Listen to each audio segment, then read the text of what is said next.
Ryu Min-jae was already moving before anyone understood what had happened. 1 second, he was standing at the altar beneath a ceiling of glittering chandeliers, the son of the most feared syndicate family in Gyeongnam City, groomed to marry Park Hana, political jewel of the Park clan. The next second, he lunged forward, grabbing his vibrating phone off the velvet tray before the best man could silence it. "Sir, you can't," someone whispered harshly behind him. But Min-jae didn't hear anything except his own blood roaring in his ears. The screen displayed a number he didn't recognize, but the words flashing across the top stopped his breath. Gyeongnam General Hospital. He pressed answer. "Who is this?" A nurse's voice, crisp and urgent, cut through the noise of the wedding crowd. "Is this Ryu Min-jae?" "Yes. This call concerns a patient named Naomi Adeyemi. She collapsed outside our emergency ward. She is 8 months pregnant and listed you as her emergency contact. Sir, her condition is critical." The world stilled. He didn't breathe. He didn't blink. He didn't think. Naomi? 8 months pregnant? Pregnant, with his child? Someone behind him said his name, soft and confused, Park Hana. Someone else barked for security as gasps rippled through the hall. But Min-jae was already running, shoving past stunned guests, ignoring photographers who snapped wildly as the heir of the Ryu syndicate fled his own wedding. Naomi. Naomi. Naomi. His shoes struck the marble floor like gunshots echoing in his skull. A guard reached for him, but Min-jae dodged, racing down the aisle covered in thousands of imported white roses, flowers chosen for a union he no longer gave a damn about. He burst through the doors and into the courtyard, voice cracking. "Get the car. Now." The chauffeur scrambled to pull the black sedan forward. Min-jae didn't wait. He yanked the door open, slammed it shut, and barked, "Hospital. Full speed. Anyone follows us, lose them." The car lurched forward, tires screeching as wedding guests spilled outside behind him, shouting his name. But he didn't look back. Because all he could see was Naomi's face the last time he held her. The pain in her eyes as she walked away from him. The way he let her go because he was too cowardly to cut ties with his family. And now she was fighting for her life. And the life of the child he didn't even know existed. If you were in his place, torn between family power and the woman you loved, what would you choose? And what would you regret for the rest of your life?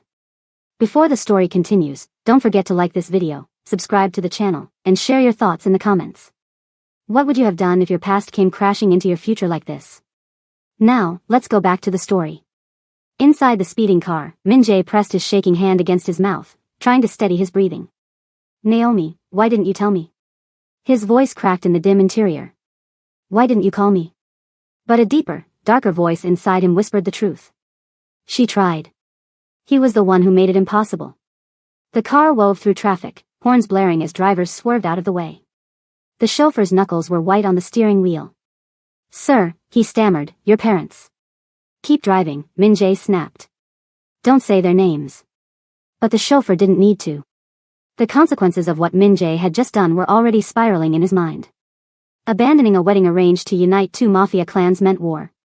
It meant disgrace. It meant punishment. But none of it mattered. Not compared to Naomi. He leaned back, closing his eyes, forcing himself to picture her the way she used to be, her warm smile, her bright eyes, her fierce intelligence that fascinated him from the moment they met. A memory struck him so vividly he could smell the coffee in the room. Naomi standing in front of him during their first negotiation class, fearless and unimpressed by his arrogance. "You assume power is enough," she'd said, her tone calm but cutting. "But language is power. Culture is power. And you don't understand either." No one talked to him like that. No one challenged him the way she did. That was the moment he fell, though he didn't realize it until much later. The car made a sharp turn. Tires screeched. "Almost there, sir," the chauffeur yelled. Min-jae's heart hammered against his ribs so violently it hurt. He stared at his hands, hands that once held Naomi gently, hands that once promised things he never had the courage to deliver. The hospital came into view, its bright red emergency sign cutting through the early evening fog. The car hadn't even stopped when Min-jae threw the door open and sprinted toward the entrance. People shouted behind him. Security tried to stop him. But nothing could slow him down. He burst into the emergency ward, chest heaving. "Naomi Adeyemi. Where is she?" A nurse looked up, startled. "Sir, you're her contact?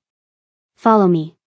He followed her past curtained rooms, past the sounds of beeping machines and rushing footsteps.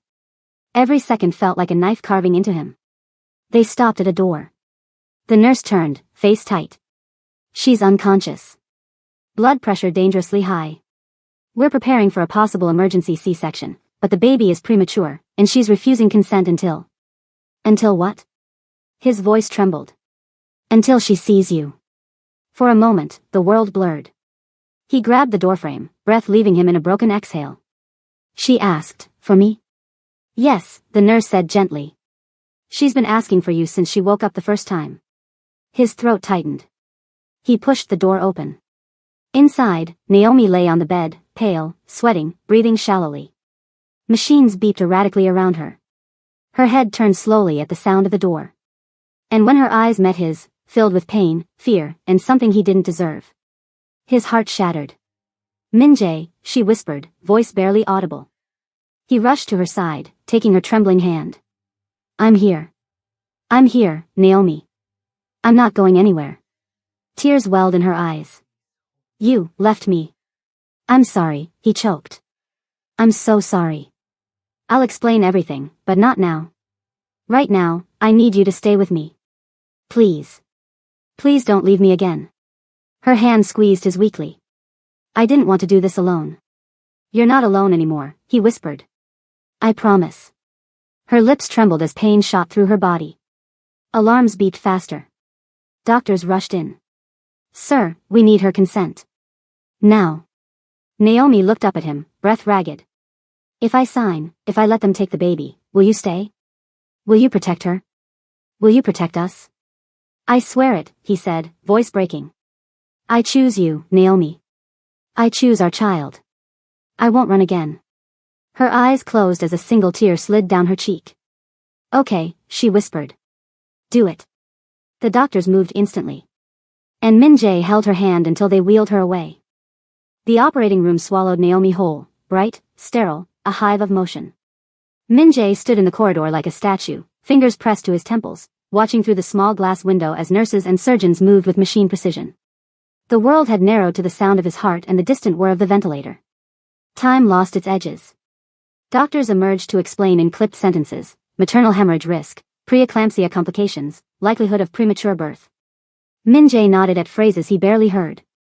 He had never felt smaller and bigger at the same time, smaller because he had no control over the one life that mattered most, bigger because he could feel the weight of choice, of consequence, heavy on his shoulders. He replayed everything he'd done that led here. How he chose the family's safety over Naomi months ago. How secret meetings and hushed phone calls became a prison for the very love he kept in the dark. How Park Hannah's smiles in public were a lie he helped perform. He could see Naomi's leaving, her back turning, suitcase in hand, rain on the airport pavement, and in that slow-motion memory, he could see himself hesitating, thinking of his father's voice, of the syndicate's rules. He had been a man who loved from a distance. Now distance was impossible. Minutes felt like hours. A surgeon stepped out, scrubbed and solemn. Mr. Ryu, he said quietly. The baby has been delivered. She's small, but she's fighting. We've taken Naomi to ICU. You can see them soon. Min-jae's legs buckled as though a trapdoor had opened beneath him. Doctors guided him to a chair and placed a paper cup of tepid coffee in his hands he barely tasted. He could not cry, not properly, not with the silence of the corridor pressing in, but his breath was hitched with something raw. Then grandmother Ryu arrived. She didn't storm in like the rest of the family might have. She walked in with a slow, dignified step, supported by a cane, eyes red-rimmed but clear. Everyone in the corridor recognized the weight of her presence. The room seemed to exhale. Even the nurses looked away with reverence. Min-jae didn't know if relief or dread hit first. Grandmother Ryu met his gaze, and there was no condemnation, only a deep, hard compassion. She sat beside him, her hand folding over his in a gesture that felt like an anchor. You chose a hard road, she said softly. But a brave one. You did right by her. He choked on a laugh that was closer to a sob. Grandmother.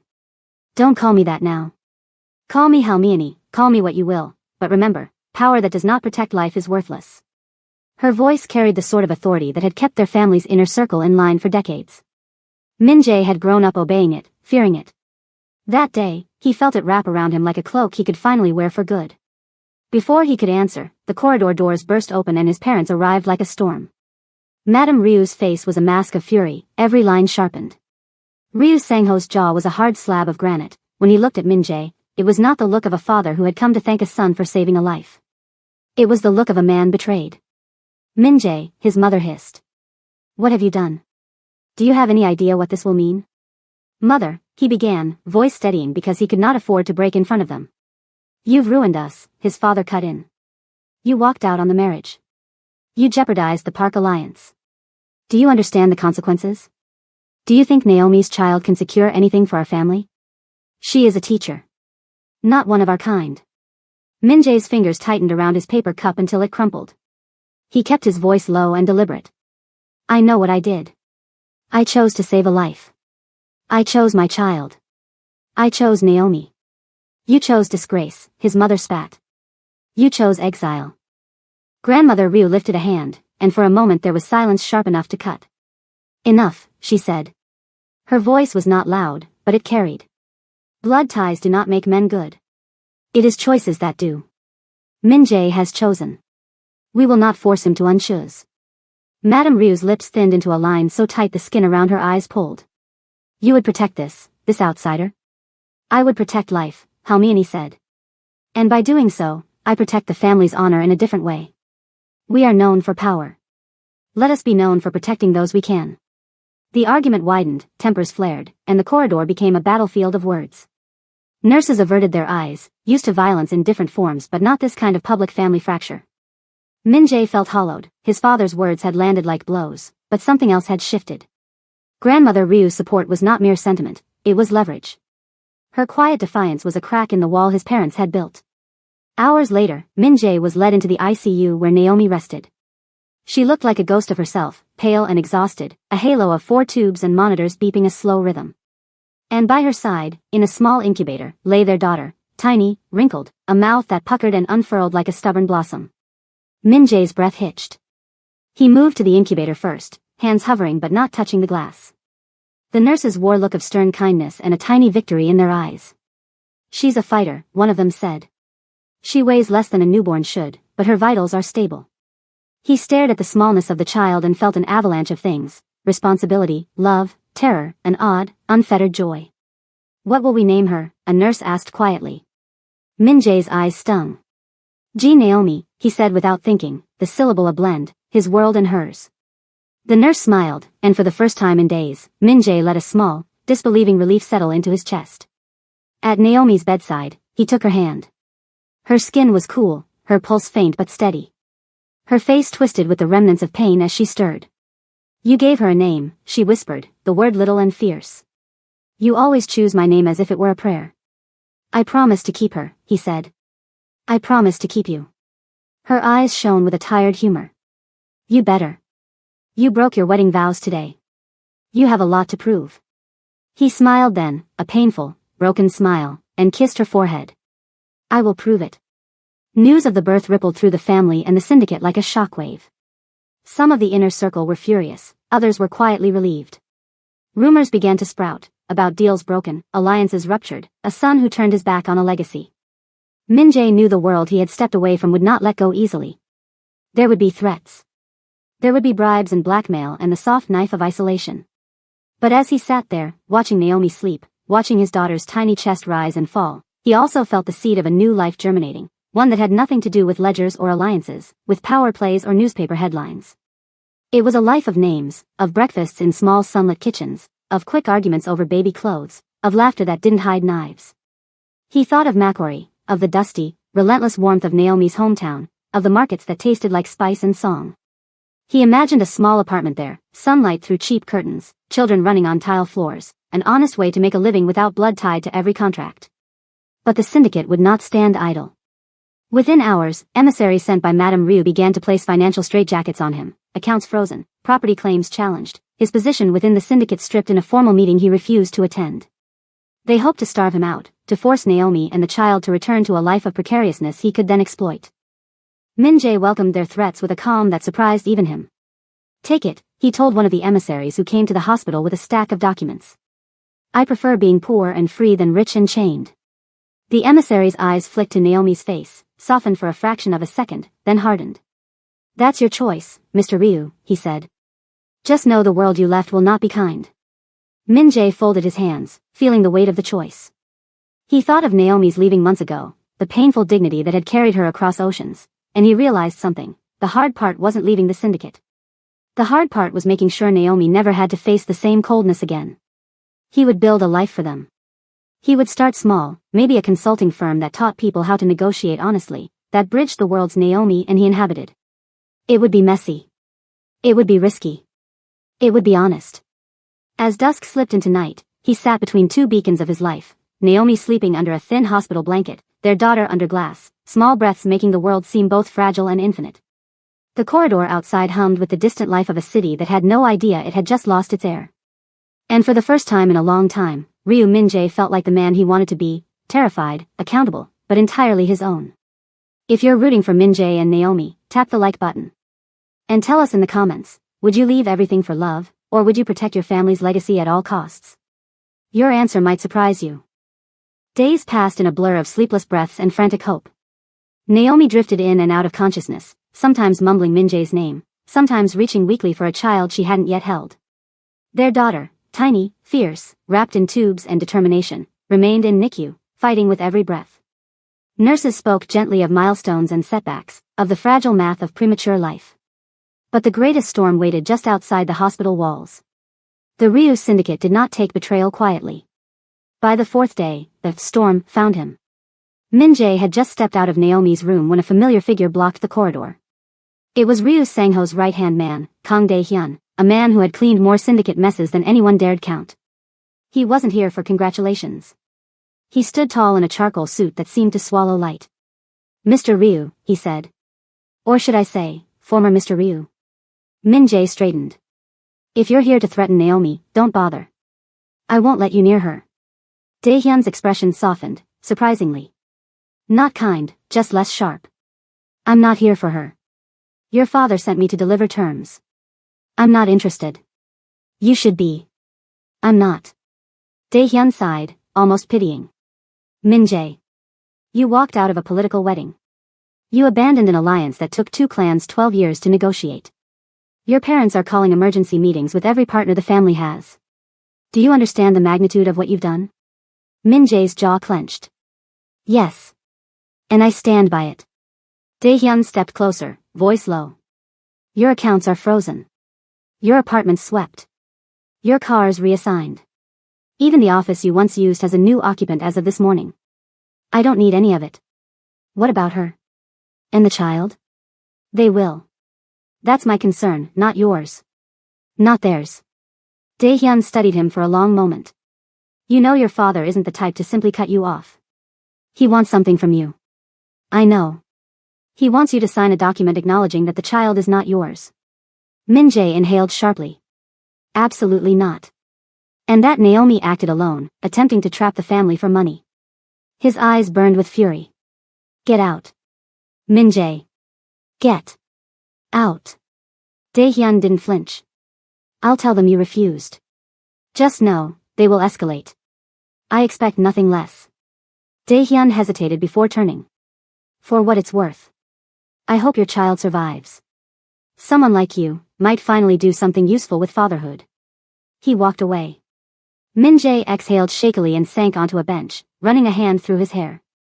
His family would stop at nothing, ruin, manipulation, lies. They had built an empire pulling strings, and he had been one of those strings. Now he was cutting himself free. Later that night, Naomi woke. Her eyes fluttered open slowly, confused at first, then sharpening when she saw him slumped in the chair beside her, chin on his chest, exhausted. She reached out with a trembling hand, brushing his sleeve. He jerked awake instantly. Naomi. You're awake. Her voice was faint. Where's our baby? He stood and gently fixed her pillows. In the NICU. She's small, but she's strong. She's really strong. Naomi swallowed hard. I want to see her. They're preparing to move her later. As soon as they allow it, I'll will you there myself. She nodded, closing her eyes briefly. But then, you shouldn't be here. His chest tightened. Why would you say that? Your family, she whispered, your world, they'll destroy you for this. He took her hand firmly. Naomi, listen to me. I don't care about the Ryu Syndicate. I don't care about alliances. I don't care about Park Hannah. I care about you. And I care about our daughter. That's all. She looked away, tears sliding silently down her cheeks. Naomi, what's wrong? You say that now, she murmured. But I've seen what your world does to people. I've seen how it changes you. I don't want our daughter anywhere near it. I don't want her growing up with fear. Then she won't, he said immediately. I promise you that. Promises, she whispered brokenly, were what hurt me last time. He sat on the edge of her bed. His voice softened. I know. I failed you. I didn't protect you. I didn't choose you when I should have. I let my family dictate everything. And I will regret that for the rest of my life, but I'm here now. And I'm not leaving. Her lips trembled. I didn't leave you because I stopped loving you. I left because I couldn't bear being hidden like a shameful secret. I know, he said. And I hated myself for making you feel that way. And then I found out I was pregnant. Her voice cracked. I wanted to tell you. I wrote the message 100 times. But every time, I imagined your mother's face. Your father's voice. Your future being destroyed because of me. And I couldn't be the one to ruin your life. He blinked rapidly, fighting tears.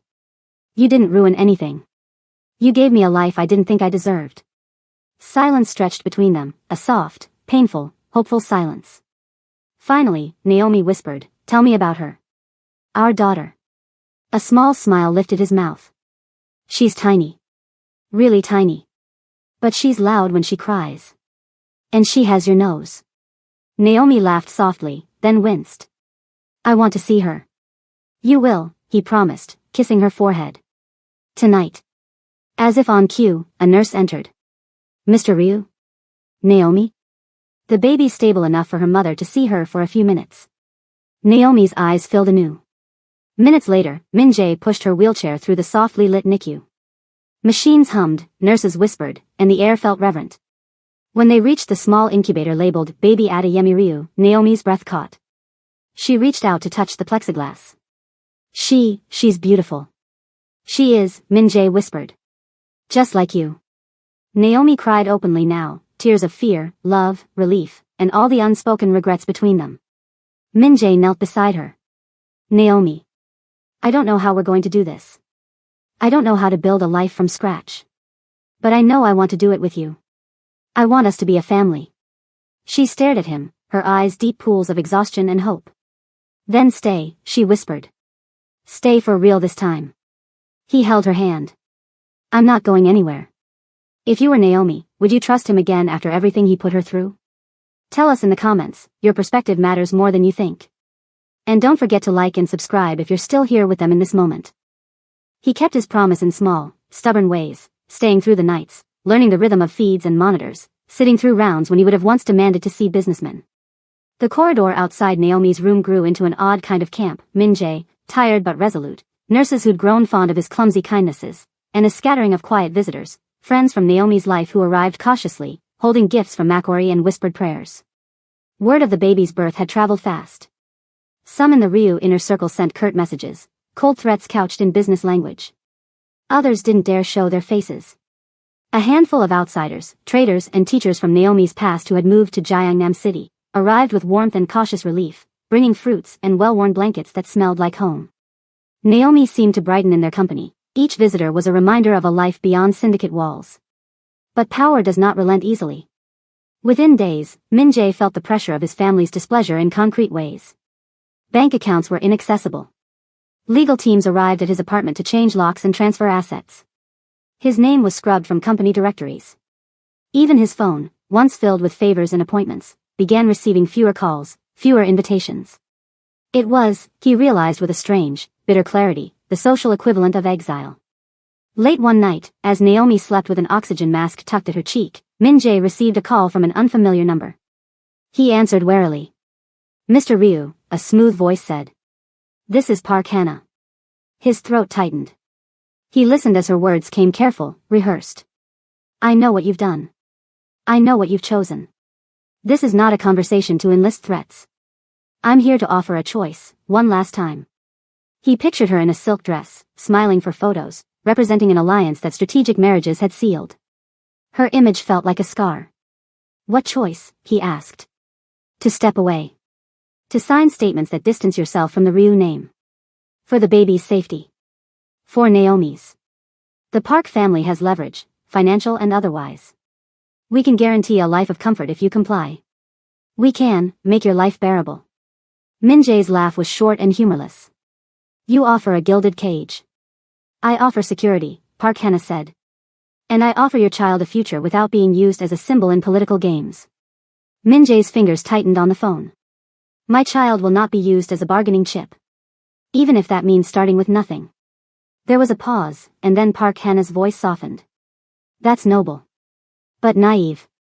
Consider what you're risking. I only want what's best for everyone. Your best, he said quietly, is built on the suffering of others.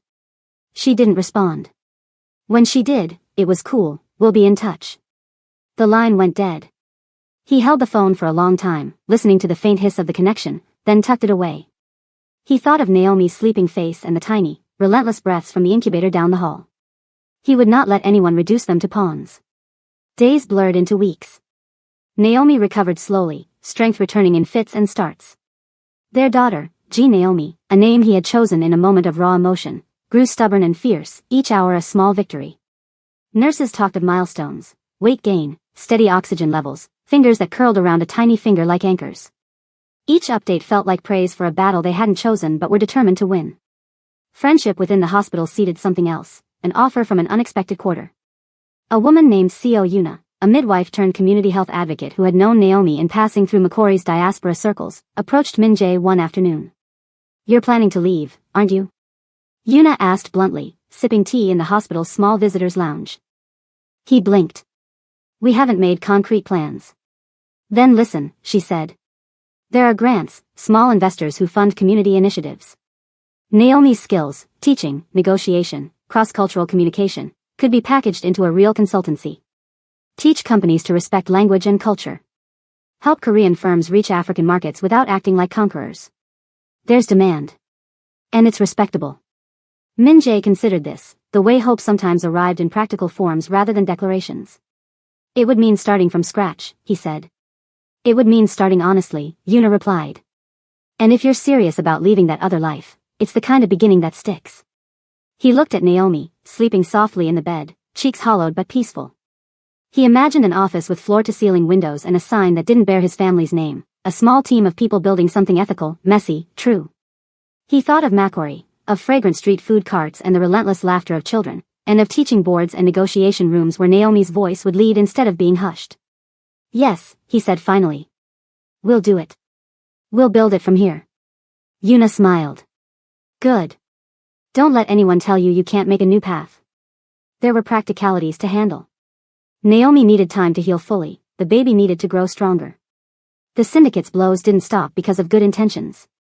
A legal team arranged by Madame Ryu filed motions that complicated any sale of property Min Jae might attempt. They tied his hands in bureaucracy, another form of pressure designed to break him. Still, small victories came.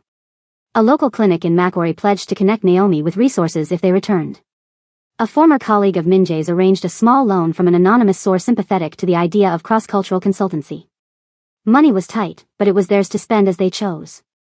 One evening, as rain pelted the hospital windows and the city lights blurred, Min Jae sat beside Naomi, reading to her from a battered novel she'd loved in English class. She listened, half awake, a smile flickering on her lips. You read terribly, she murmured. But you listen well, he replied. She turned to him, eyes unguarded. Promise me something. Anything. That if we leave, we do it together. No secrets. No hidden meetings. No pretending. If we're going to have a family, we need to build it where we can be honest. He took her hand, the same one he'd held in the operating room when life itself was fragile. I promise, he said. She laughed softly. You have to understand, Min Jae, my life isn't built on titles. I don't care about the Ryu name. I care about safety. I care about the world my child will grow into. If you keep them apart, they'll never know warmth without strings. He gazed at her with a clarity that felt new. Then Macquarie is where we'll go. We'll start small. We'll teach. We'll grow. We'll be free. Days later, the hospital permitted Naomi to be discharged. The NICU released Naomi into their arms with a bundle of instructions and a promise: keep her warm, come back for checkups, and never hesitate if things seemed wrong. They left the hospital together, a tiny family balanced on courage and brittle hope. But the world outside had not forgiven him. Madame Ryu arranged a meeting the next morning, summoned not to the Grand Syndicate Hall but to a neutral room with smooth stone floors and a long table. She did not come alone. Ryu Sangho sat at the head like a judge. Around them were advisors, emissaries, and silent witnesses, people who had spent years making deals in shadows. Min-jae entered with Naomi beside him, their daughter in a carrier across Naomi's chest. The sight drew gasps and low murmurs. You chose this, Madame Ryu said, her voice controlled and cold. You humiliated the family. You caused instability. You owe the Ryu legacy an explanation. Min-jae swallowed the fear like bile but stood straight. I saved a life. I brought my daughter into the world.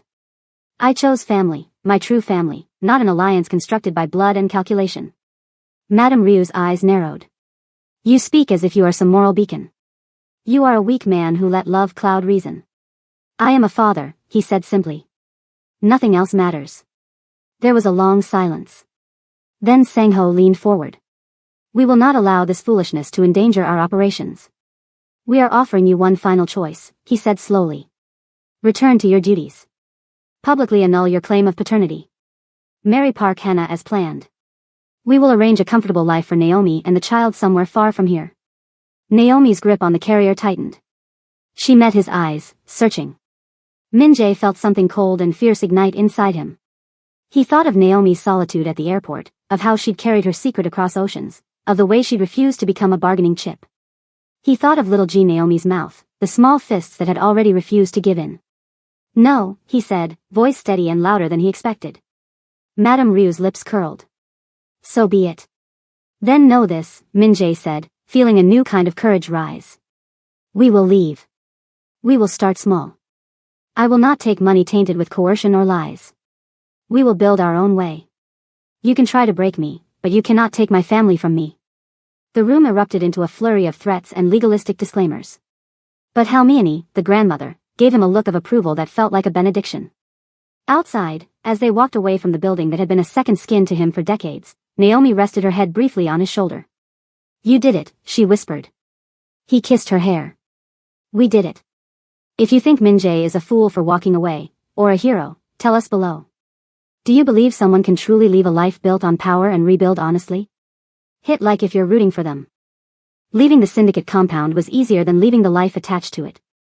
Min-jae felt the weight of eyes on him as he carried the small suitcase that held the last remnants of his old world. Naomi walked beside him, balancing G Naomi's carrier, her lips pressed tight in concentration.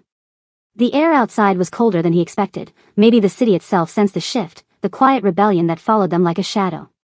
Their plan was simple because it had to be, move into a small, temporary rental near the harbor while preparing documents to leave for Macquarie. Yuna helped them navigate forms, passports, and healthcare transfers for the baby. But simple did not mean easy. Some mornings, Naomi woke shaking, memories of her collapse haunting her dreams. Other mornings, G Naomi struggled to breathe evenly, sending panic lancing through their hearts. The hospital visits continued. Bills piled up. And without access to his accounts, Min-jae found himself holding his breath whenever he checked their dwindling cash. Yet despite it all, something new took root. Something small and fierce and hopeful. The first night in the rental, Naomi fed their daughter under the dim yellow lamp beside the bed. Min-jae leaned against the doorframe, watching her with a quiet wonder that softened the tired lines of his face. Naomi noticed and smiled faintly. I didn't imagine this, she said. Not like this. Not us in a tiny room with peeling paint and a heater that barely works. He stepped closer, brushing a thumb over G Naomi's small hand. Neither did I. But I imagined something worse. What's worse than this? She asked, half amused, half exhausted. Me without you, he whispered. She paused, then leaned into him, letting her head rest against his chest. We're not out of danger yet, she murmured. Your family won't let you walk away so easily. I know, he said. But they can't reach us forever. Maybe not forever, she said. But long enough to make life difficult. We'll endure it, he said. We've endured worse. She lifted her gaze. Have we? He kissed her forehead. I have. She looked at him for a long time, searching his eyes as though looking for something she feared he hadn't yet found. After a moment, she nodded and whispered, then let's endure together. The next weeks became a rhythm, Naomi recovering, the baby growing stronger, and Min-jae meeting discreetly with people who could help them slip out of Gyeongnam City without interference. The Ryu syndicate didn't operate like the police. They used favors, social leverage, blacklists. But their reach was long. As the days lengthened, so did the warnings. A note slipped under their door. "We know where you are." A message through an anonymous number. "Come home, or consequences escalate." A driver slowed near the rental one evening, his window lowering just enough for the glint of a camera lens. Not a paparazzo. Someone worse. Naomi stiffened behind the curtain. "They're watching." "I know," Min-jae said, jaw clenched. "But they won't act. Not while Halmione is on our side." "Are you sure?" "No," he admitted. "But I believe she'll protect us in whatever ways she can. And if she can't? Then we'll protect ourselves." One night, Naomi sat rocking Naomi near the window, humming a low melody from her childhood, a song from Macquarie that wrapped the room in a warmth the heater never could. Min-jae listened from the tiny kitchenette, preparing formula with the seriousness of someone handling explosives. When Naomi finished the song, she looked at him over the baby's head. "You're different," she said. "How?" "Softer. More honest." He set the bottle down. "Do you like it?" She considered him. "I think I'm learning to trust it." He pulled out a folder, placing it beside her. "I've been sketching plans," he said. "For the business.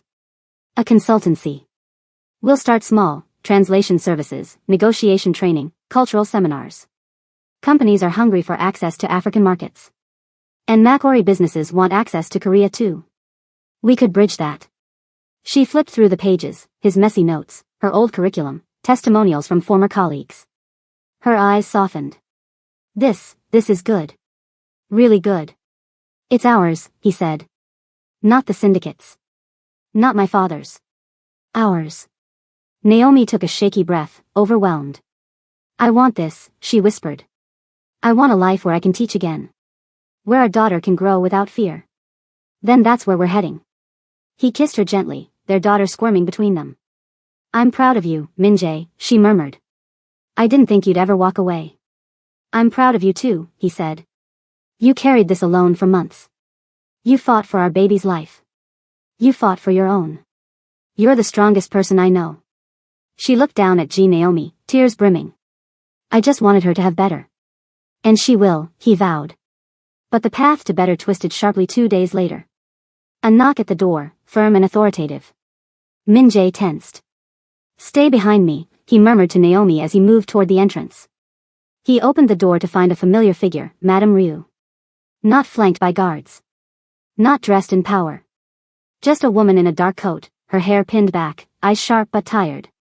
Naomi froze, holding their daughter close. Madame Ryu stepped inside without waiting for an invitation. "It seems you intend to leave the country," she said. "Is that correct?" Min-jae squared his shoulders. "Yes. You truly plan to abandon your birthright," she continued, glancing around the small living space as though the cramped walls offended her. "I'm building a new one." She turned slowly to face him, her voice still like ice. "What do you think will happen when you leave? Do you imagine the world outside Korea will welcome you?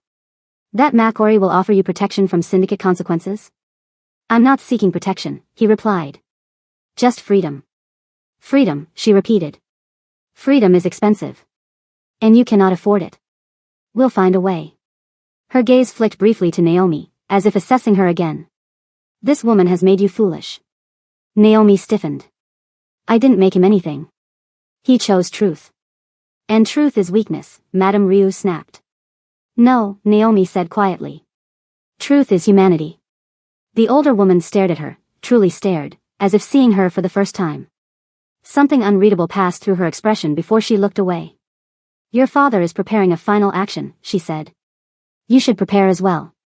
A cold wave rolled down Min-jae's spine. "What action?" "Whether you stay or leave, you will no longer be Ryu Min-jae in the eyes of the family. You will be erased." "I don't need the name." "Good," Madame Ryu said. "Because it will no longer exist for you." She moved toward the door, pausing with her hand on the knob. "Your grandmother is the only reason nothing worse has happened. When she dies, no one will restrain him." She opened the door, then added softly, almost too quietly to hear. "Take the child far from here. Farther than your father can reach." And then she left. Naomi exhaled shakily. She warned us. Min-jae nodded. We need to leave sooner than planned. How soon? As soon as I can buy 2 new identities and a plane ticket. Naomi held their daughter tighter, whispering against her tiny forehead, We're getting out, my love. We're getting out. And in that moment, the decision sharpened. They would abandon everything, names, history, lineage, comfort, to build a life stitched together with nothing but truth and grit. If you were in Naomi's place, would you trust a warning from a woman who once despised you? Let us know in the comments. And if you're still invested in their escape, hit the like button. It helps this story reach more people. They moved faster than fear. Min-jae worked through the nights, exchanging whispered messages with a broker who specialized in disappearing men with dangerous last names. He traded whatever cash he had left for new passports, new identities, and a battered sedan that smelled like old leather and anonymity. Yuna connected them with a trusted pilot who would fly them out under a quiet manifest when the timing was right. Every transaction felt like cutting ties with his old life, painful, necessary, and irreversible. On the day they left, the sky over Gyeongnam City was low and gray, the kind of weather that makes every goodbye feel cinematic and final. Naomi carried Naomi in a soft wrap, the baby's fingers clenched tight around her collarbone. Min-jae moved with an intensity that made his hands tremble. They had packed light, 2 suitcases, a handful of documents folded into a folder, and the weight of a decision that would shape everything to come. They reached the small airstrip before dawn.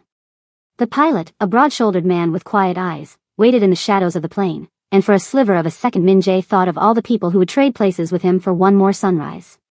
Then he thought of Naomi's laugh, the way she argued in class, the stubborn fire in her that wouldn't let life be anything but honest. He stepped onto the plane, carrying her and the child like treasure. The flight was long and metallic, a suspended hush filled with the soft breaths of a sleeping baby and the tinny hum of the engine. Naomi slept against him, and when she stirred, he brushed a strand of hair from her forehead. We'll be okay, Naomi, he whispered as if he could will safety into being. When McCory's air greeted them, it was warm and loud and alive, noisy, chaotic, and saturated with the smells of frying plantain and spices that tugged at memories Naomi had kept folded away for years. The city felt like a bomb. People pressed past each other in the terminal with a familiarity that made Min-jae dizzy with relief. Here, no one recognized him. Here, his name was just a man's, not a banner or a verdict. They found a small apartment above a grocer, a place with a narrow balcony where laundry dried in strips and neighbors called down to one another across courtyards. It smelled of cassava and stew and something like belonging. Naomi's mother, who had been there weeks before to organize care while Naomi recovered, greeted them with a cry and a hug that made Min-jae want to fold himself into someone smaller, less conspicuous. He liked that his new family didn't measure him by his birth. The first months in Macquarie were a blur of small, ordinary miracles. Naomi learned to latch without oxygen tubes. Naomi walked without the constant fear that had shadowed her after the collapse. Min-jae learned to cook a simple stew Naomi adored and managed to burn it only once. They argued about tiny things, the arrangement of furniture, the price of diapers, whether to buy a second-hand car or use the money to advertise the consulting service. Those arguments were the kinds of quarrels that meant life had moved from crisis into the territory of living. Min-jae registered the business using his new identity. They called it Bridgepoint Consulting, a blunt, honest name that spoke to their purpose, connecting cultures, smoothing negotiations, teaching companies how to speak without trampling. Naomi designed a curriculum that blended language, cultural context, and the ethics of cross-border business. She wrote exercises that made executives uncomfortable, role plays where they learned how to apologize, how to listen, how to mean what they said. At first, clients came slowly. A small import-export firm needed help navigating payment terms with a Macquarie supplier. A boutique fashion house wanted advice on translating ad campaigns for a Nigerian audience. Each job felt like proof that they could do it, that their work mattered more than the ledger on a syndicate balance sheet. They celebrated the first contract with a cheap bottle of wine, opened at midnight after Naomi had finally settled. Naomi cried quietly into her hands. We did it, she whispered. You did it. No, Min-jae corrected, smiling through the fatigue. We did it. Bridgepoint's name spread by word of mouth. Naomi's old students in Gyeongnam, expats, teachers, traders, shared testimonials. CO Yuna, who had been their quiet anchor in the city, helped set up a webinar that drew a modest, enthusiastic crowd. Min-jae taught negotiation with a blunt vulnerability that disarmed clients, part confession, part instruction. When you negotiate, he would say, don't forget that a human sits at the other end. Culture is not an obstacle. It is a partner. Success was a slow burn. It came with nights where Min-jae lay awake, listening to the distant legal rumblings he knew would never stop. News he couldn't always silence, mentions of him in the fringe whisper networks, a photograph in an online rag that pictured someone who looked faintly like him at a Macquarie market. He'd glance toward the balcony and imagine a face peering up from the street below. One evening, as the business began to show a steady promise and their rent was paid for the month, Naomi received a message, a short note from a number she'd never seen. The words were deliberate, designed to unsettle. "We can find you anywhere." Naomi's hand tightened on her phone. She didn't show it immediately. Instead, she folded Naomi's onesie and hummed as if calming herself. When Min-jae came in, clothes smelling of the street and the low laughter of neighbors carrying groceries, she held up the note. He read it, then set the paper down calmly.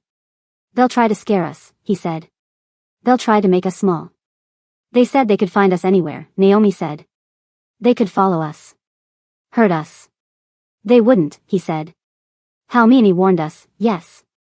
But they won't spill blood here. It would be bad business for them." "What if they don't care about business?" Naomi asked, fear threading her voice. Min-jae sat beside her, pulling her close. "Then we'll fight back in other ways. We'll document everything.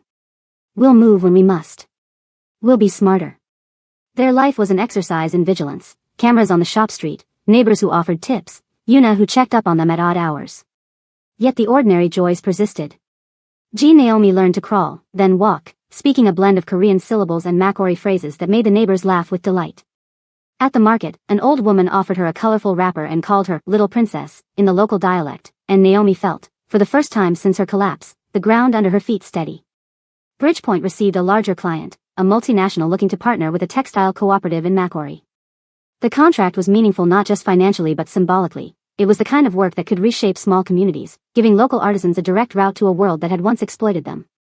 Naomi poured herself into the project, coordinating calls that stitched together time zones, languages, and customs.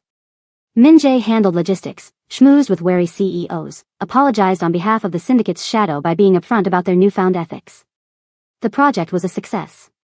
Shipment after shipment sold out, and with each sale came paychecks that were honest and weightless in their hands. They hired a receptionist at a modest wage, then a junior consultant from Naomi's class in Macquarie. Naomi grew confident, a child who giggled when she mixed Korean words into Macquarie songs. But peace had a way of fragility, like a pane of glass in an open window. One afternoon, a man came to the Bridgepoint office with a business proposal. He wore a suit that didn't sit well with the warm colors of the office, a suit that suggested money, and possibly more. He introduced himself as a facilitator for investors interested in African markets. His manner was superficially charming, but as he spoke, Min-jae noticed a careful omission, no specifics, no references, no follow-through on paperwork. He asked pointed questions about clients and methods. Later that night, Naomi found Min-jae staring at the city lights from the balcony, jaw tight. She joined him, and he showed her a photograph he'd taken from the doorway of the meeting room, the facilitator's sleeve with a small, familiar crest. It was a mark Min-jae recognized from his youth, the crest of someone who still had business with the Ryu syndicate. A chill settled into Naomi's bones. "They found us," she whispered. "We knew they would," he said. "But they can't touch us here. Not without making enemies." Naomi pressed her forehead to his chest. "They won't stop." "No," he said. "But neither will we. If you're holding your breath for them, smash that like button and tell us in the comments what you think they should do next, fight, hide, or confront." They learned the hard way that escape didn't mean safety. It meant a different kind of fight. The man with the suit returned the following week, this time accompanied by two others who lingered in the doorway of Bridgepoint as if they belonged there. Their smiles were practiced like stage props.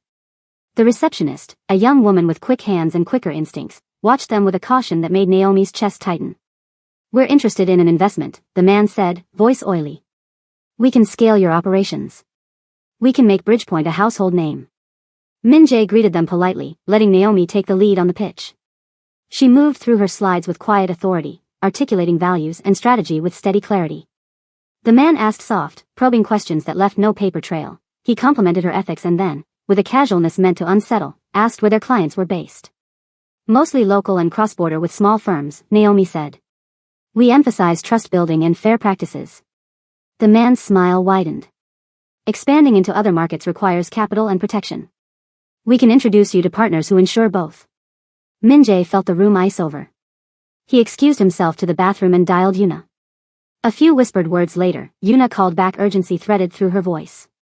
"If they're offering protection, they're connected to people who buy protection with fear, not goodwill. Keep them away. Min Jae returned and closed the meeting politely. The man left a business card that felt like a ledger of menace. No company name, only a phone number and a stylized crest that Min Jae recognized with a cold shake of the head. He hadn't expected to see the mark again so soon. That night, someone slashed the tires of Bridgepoint's delivery van. The receptionist found it early, pressing the tire with disbelief as if the rubber itself had been a test she'd failed. A threatening note taped to the windshield read, "Leave now." They reported it, of course. The local police took a report and shrugged. Small businesses face petty crime all the time. But Min Jae knew petty crime was not always petty. It often carried a hand with a longer reach. Naomi sank into a chair in their cramped living room, Naomi asleep in a sling against her chest. "Why can't they let us live?" she whispered. "What do they want from us that we don't already have?" "What they want is control," Min Jae said. "They want to remind me what I once promised. They want to show me what I threw away." "You already threw away their respect," Naomi said. "Why keep answering the phone?" "Because answers matter," he said. "Because I promised to keep you safe, and sometimes keeping you safe means knowing who's at the door." She pressed her forehead to his shoulder. "And if they stop at slashing tires? What happens if they go further?" "We'll adapt," he told her softly. "We'll move offices. We'll change routes. We'll document everything. And if it ever comes to it, we'll go louder. We won't be intimidated into silence." She exhaled and let the tension pool in her body. "I don't want our child to grow up under that shadow." "Then we'll make sure she doesn't," he said. "We'll show her a life built on things stronger than fear." They doubled down on community ties. Naomi organized free workshops at local community centers. Bridgepoint's recommendations for ethical sourcing became their signature. The textile cooperative that had been their first major win became a vocal supporter, sending letters praising Bridgepoint's integrity and the lives their contracts had improved. A group of market traders who sold their goods internationally posted a simple petition online in support of a small firm that helped local artisans grow. The story gained traction in unlikely corners, diaspora blogs, small business columns, a human interest segment on a regional morning show. Public support made direct violence costlier. But public sympathy could be a double-edged sword. Exposure made them visible in ways their enemies could exploit. A smear appeared in an online tabloid, a fabricated piece suggesting Bridgepoint laundered money for suspicious clients. It spread, people questioned their credibility, and one of their smaller clients backed out, citing reputational risk. The blows stung. Naomi cried alone in the bathroom that night, a quick, sharp surrender to exhaustion. Min Jae found her with a towel around her shoulders and held her close until her breaths matched his. "We're doing important work," he said. "This is a test. We rebuild trust by being honest louder than they are loud with lies." She nodded, fatigue in every blink. "I know. Sometimes I wonder if I should have left it all behind before any of this began." "Would you have?" he asked. She thought of the first time she'd seen him argue with a client, the stubborn tenderness he showed the first night she'd been in the hospital. She thought of Naomi's small fingers wrapped around her own. "No," she said. "I wouldn't trade this for anything." Min Jae arranged meetings with attorneys and local journalists willing to look deeper into the tabloid's claims.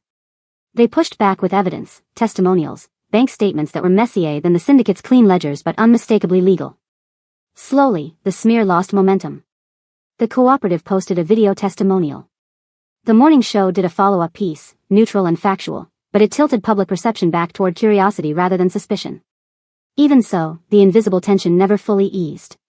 Late one evening, Min Jae received a call from an unknown number. A voice he'd heard once before, cool, practiced, said only, "We can make this stop." "What do you want?" he asked. Silence, then a single sentence, "You know what? Come back." "No," Min Jae said. "Not a chance." The line went dead. His heart thundered, but his resolve was steady. He had chosen. He began to teach more publicly, combining Naomi's curriculum with his own experiences. He spoke on panels about ethical engagement and the human cost of corporate greed. Naomi led community classes on cross-cultural communication, teaching small business owners how to negotiate without condescension. Bridgepoint's work started changing real behaviors. Suppliers paid fairer prices. Korean buyers learned to ask questions instead of issuing demands.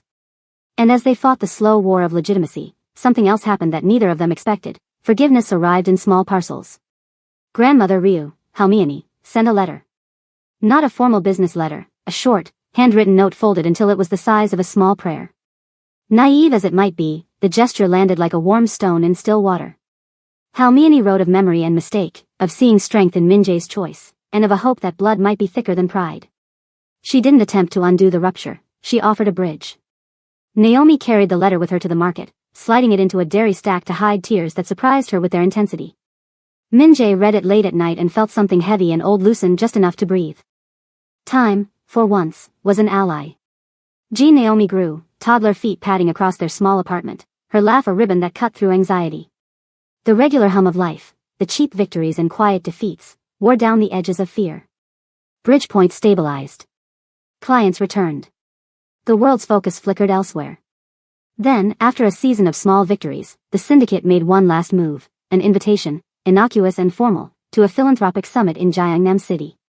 It arrived on crisp paper, embossed with a crest Min-jae recognized like an ache. Madame Ryu's emissary wrote, "We realize mistakes were made on both sides. Perhaps there is room for dialogue. Come. Speak on community engagement." Naomi looked at the invitation and then at Min-jae. "Do we go?" His jaw clenched. He could smell compromise like rain before a storm. But there was also an opportunity, to stand on a public stage and make the values they'd built impossible to ignore. "We go," he said. "But we go together. No apologies for truth. No deals for silence." Naomi nodded. "We'll go and tell the truth." He kissed her, then lifted Naomi into his arms. "We'll go as a family. If you think that stepping back into the lion's den is brave or reckless, drop a comment. Would you face your past to protect your future, or would you find a way to fight from the shadows? And if you haven't already, subscribe and hit the bell so you don't miss out on stories like this." The summit in Gyeongnam City was held at a gleaming cultural center overlooking the river, a place designed to impress foreign investors, decorated with polished stone floors, towering screens, and floral arrangements that looked more expensive than an apartment in Macquarie. It was the kind of venue where powerful men exchanged calculated smiles, where alliances were born over champagne and veiled threats. Naomi adjusted the wrap around Naomi as they stepped into the building. The baby, now toddling with sure, steady feet, clung to her mother's leg and stared at the bustling room with wide, curious eyes. "Stay close," Min-jae murmured, touching Naomi's back lightly. He wore a simple charcoal suit, clean lines, no trace of the syndicate's old arrogance. He walked beside Naomi as an equal, not as an heir. They had rehearsed their speech, their boundaries, every possible manipulation that might come their way. But the moment they entered the summit hall, Min-jae felt a familiar sensation, like a net dropping from the ceiling, settling over him. People turned, whispers darting through the room. They pretended not to stare, but their glances were sharp, assessing. A hostess approached with a bow that was too stiff. "Welcome, Mr. and Mrs., she asked hesitantly, the new last name catching on her tongue. "Kim," Min-jae answered smoothly. "Kim and Adeyemi." The woman's eyes flickered, recognizing him despite the alias. She nodded and gestured for them to follow her to the VIP floor. From the balcony above, Madame Ryu watched. Her posture was elegant, commanding, but something about her expression flickered, an exhaustion, perhaps, woven into the steel. Naomi swallowed hard. "She's here." "I know," Min-jae said softly. "Let her watch." They were led to seats near the stage. Bridgepoint's logo appeared alongside those of global corporations and local nonprofits. It stunned Naomi briefly, how far their small company had come. Just 2 years ago, she had been lying in a hospital bed, fighting for breath. Now she stood in a room of powerful leaders, not as a hidden lover or a burden, but as a CEO with a voice worth hearing. Before the speeches began, the room buzzed with networking and introductions. A few officials greeted them politely, some warmly, people who admired their work, or at least respected the buzz around Bridgepoint. But others looked at Naomi and Naomi with thinly veiled disdain, as if their presence disrupted a picture they believed they owned. One man in particular, a polished executive with a smug half-smile, approached them with 2 flanking assistants. He bowed to Min-jae and said, "It's been a long time since we've seen you at an event like this.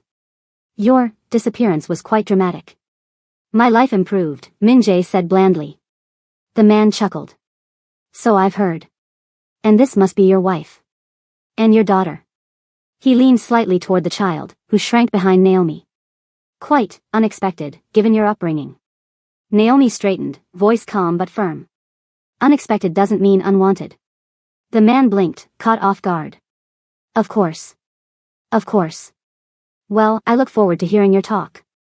I'm sure it will be enlightening." He walked away, leaving a faint trail of condescension in his wake. Naomi exhaled. "I hate rooms like this. So do I, Min-jae murmured.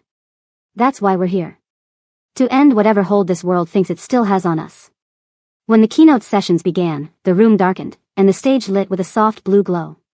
Industry leaders talked about ethical business, cross-border cooperation, community engagement. Their words were polished, heavily edited, and safe. Then the MC called, "Next, we welcome Bridgepoint Consulting, represented by Naomi Adeyemi and Kim Jin-ho." It took everything in Naomi not to stiffen at the alias, but she lifted her chin, took Min-jae's hand, and walked onto the stage. The audience quieted. She began softly, her voice steady. "When we started our firm, we had nothing. Not wealth. Not connections. Not even safety. All we had was a belief that business can build bridges instead of borders." Her words flowed gently at first, then sharpened with truth.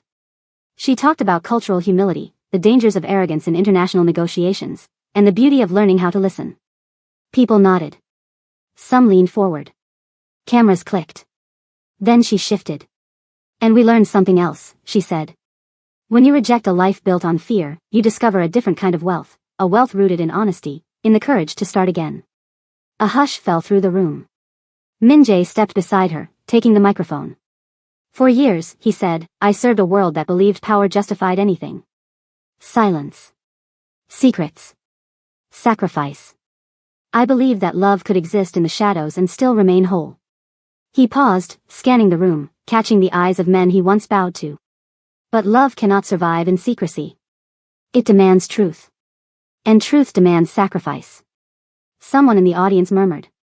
Another shifted uncomfortably. "My daughter," he continued, "was born into a world where people wanted her silenced before she ever took her first breath. My wife nearly died because I lacked the courage to choose her openly. I carry that shame. But I also carry this," he gestured toward Naomi and toward the small child seated now in a front row chair. "The knowledge that when you finally choose the right thing, even late, courage becomes easier." A ripple of emotion moved through the hall. Cameras zoomed in. Some faces softened. Others hardened, especially among the syndicate allies. Min-jae looked directly at Madame Ryu. For the first time in his life, he didn't look away. "Our company bridges cultures," he said. "But today, we bridge something else, the divide between what we were and what we choose to be. Every day, we choose freedom." The applause began soft, scattered, unsure. Then it grew. Naomi squeezed his hand, tears brightening her eyes. After the session ended, people approached them, some warmly, some hesitantly. But the real moment happened when Madame Ryu descended the balcony stairs and approached with halting steps. Her gaze was on Jean Naomi. She stopped in front of the child, who stared back with the guarded curiosity children reserve for strangers. Madame Ryu spoke first. "She resembles you," she murmured to Naomi. Naomi blinked, surprised. "Thank you." The older woman's eyes moved to Min-jae. "Your father is dying." Time froze. Min-jae inhaled slowly. "When?" "Soon," she said. "He has one request." Naomi placed a stabilizing hand on her husband's arm. "What request?" Min-jae asked. "He wants to meet your daughter," Madame Ryu said. "And he wants to apologize." Silence pressed around them, thick as fog. Naomi met Min-jae's eyes, questioning, wary, compassionate. And for a moment, the weight of years bore down on him like a closing door. "If you were in Min-jae's place, would you let your dying father back into your life after everything he did? Tell us in the comments, your choices shape how you see this story. And if you're still here with them, hit like and subscribe." Madame Ryu's words hung in the air like a challenge and a benediction at once. Min-jae felt the floor tilt beneath him, his father's impending death, the possibility of an apology. A part of him wanted to say no outright, to slam the door on a past that had tried to shape every breath he'd taken. Another part, quieter, stubborn, wanted to know if there could be a genuine end to that chapter, if forgiveness might soften more than hatred ever could. Naomi watched him, eyes searching his face. "What do you want to do?" she asked, voice small but steady. He thought of the boy he'd been, eager for his family's approval, hungry for a place that mattered. He thought of the man he'd become, worn, chosen, committed to a tiny daughter who mixed two languages before she even knew what family names meant. "I'll meet him," he said finally. "Not to fix what can't be fixed, but to close a circle. To know." Madame Ryu nodded, expression unreadable. "He will be in a private room at a local clinic." He asked for no fanfare. "He asked for you." They arranged it for the next morning. Min-jae didn't sleep much that night, Memories like small knives kept waking him. Naomi sat up beside him in their small hotel room. Naomi curled between them, breathing softly. If you go, she said, go with your eyes open. I will, he promised. The clinic smelled faintly of antiseptic and lilies. Machines ticked in patient rooms like timekeepers. Min-jae entered with Naomi by his side, the corridor strangely quiet. He found the room easily. The door was half open. Inside, Ryu's Sang-ho lay propped on pillows, the lines of his face softer, the hardness mostly gone. He looked small in a way Min-jae had never before seen, less an emperor than a man bewildered by his own mortality. The father's eyes fixed on Min-jae with an intensity that was almost childlike. The old arrogance softened into something fragile. My son, he whispered, voice coarse. Min-jae moved toward him, every instinct clashing.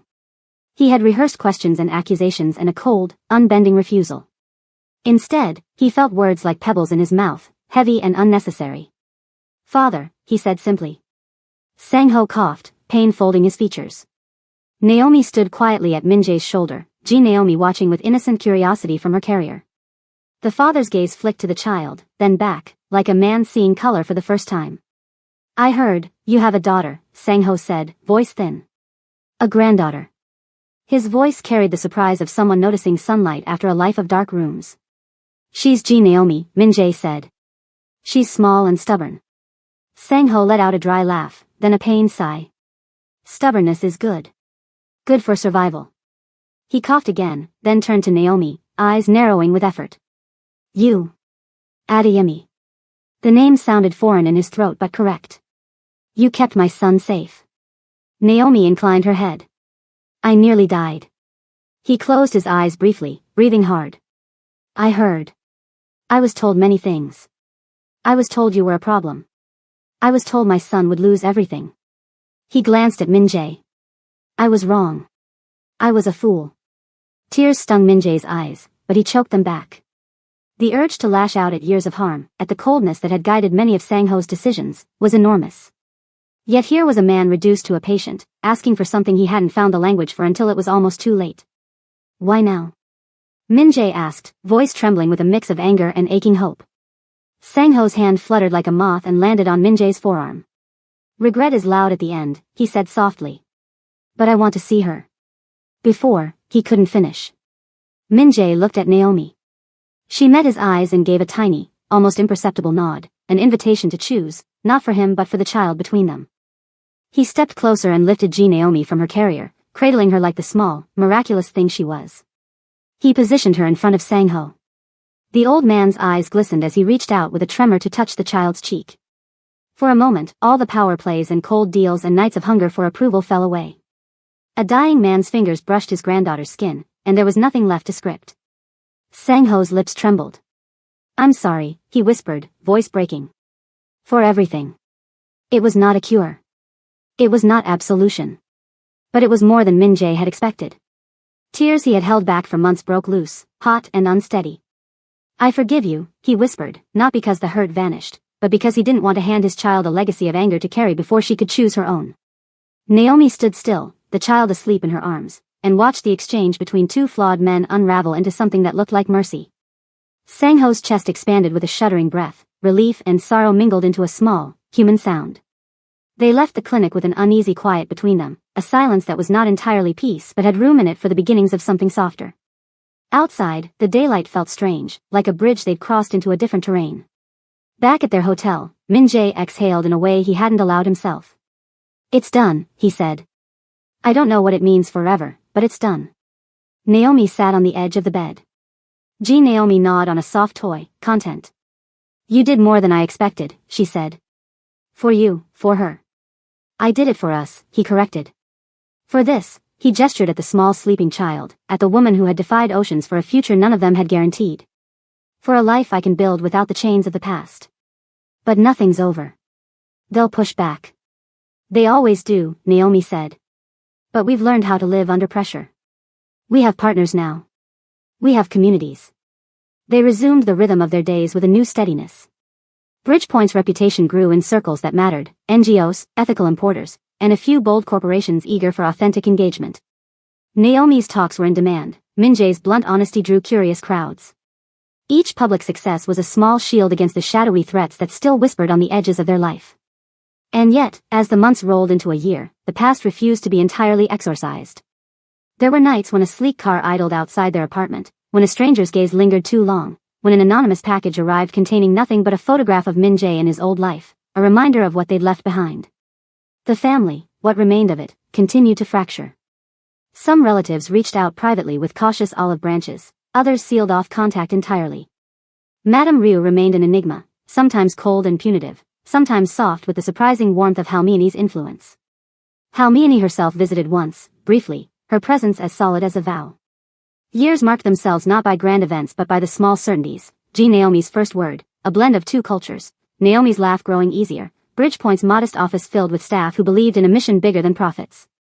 They found grace in the mundanity of bills and baby toys, in late-night lectures Min Jae gave on empathy and negotiation, in long conversations that stitched together their differences.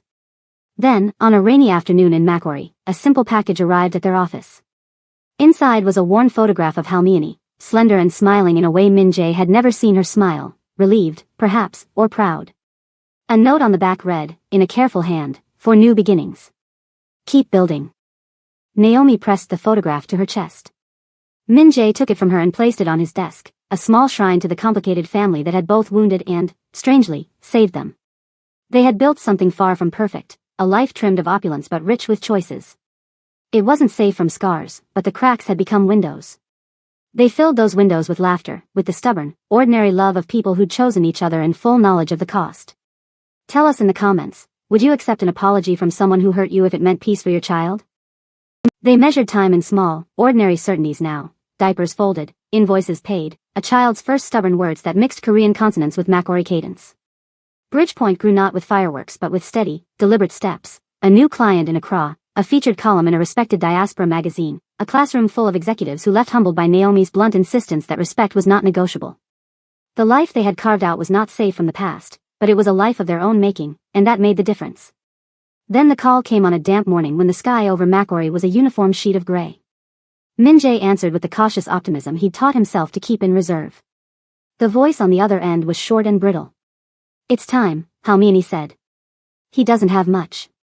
He felt the old world rearrange itself in an instant. Memories, sharp and raw, came forward, the wedding aisle he'd fled, the hospital corridor where he'd waited for Naomi's operation, the days he'd spent learning to be small and brave. He thought of Sang-ho's apology, terse and late, and how it had opened something like air. He thought too of grandmother Ryu's steady presence, the surprising benediction she'd offered him when he needed it most. Naomi stood beside him, a hand on his arm, and Naomi tugged at his sleeve with a question in her eyes that was already learning to weigh adults' words. Is he the same man?" she asked in a child's bluntness. "He's old," Naomi said simply.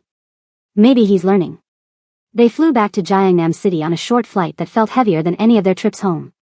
The syndicate compound was a strange, familiar landscape. Marble that had once meant status now gleamed with a history Min Jae no longer wanted.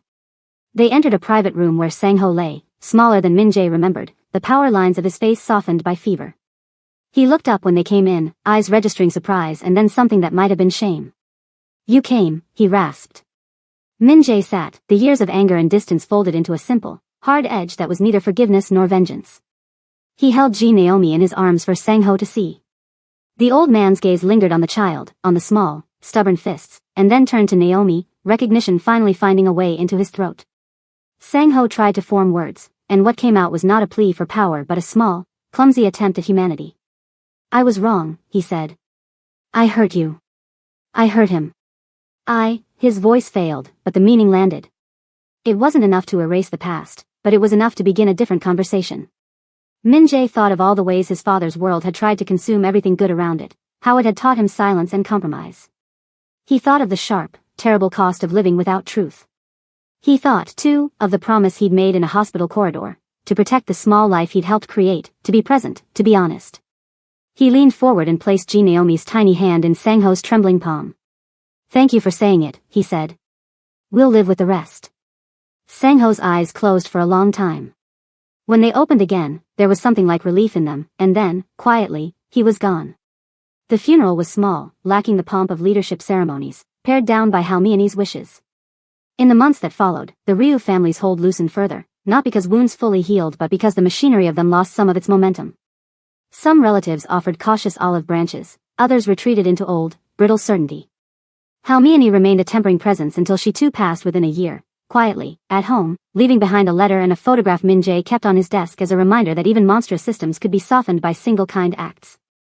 Life in Macquarie continued, threaded now with these new losses and new gains. They married in a small ceremony on the roof of their building, beneath strings of lights and the warm song of neighbors who had become family.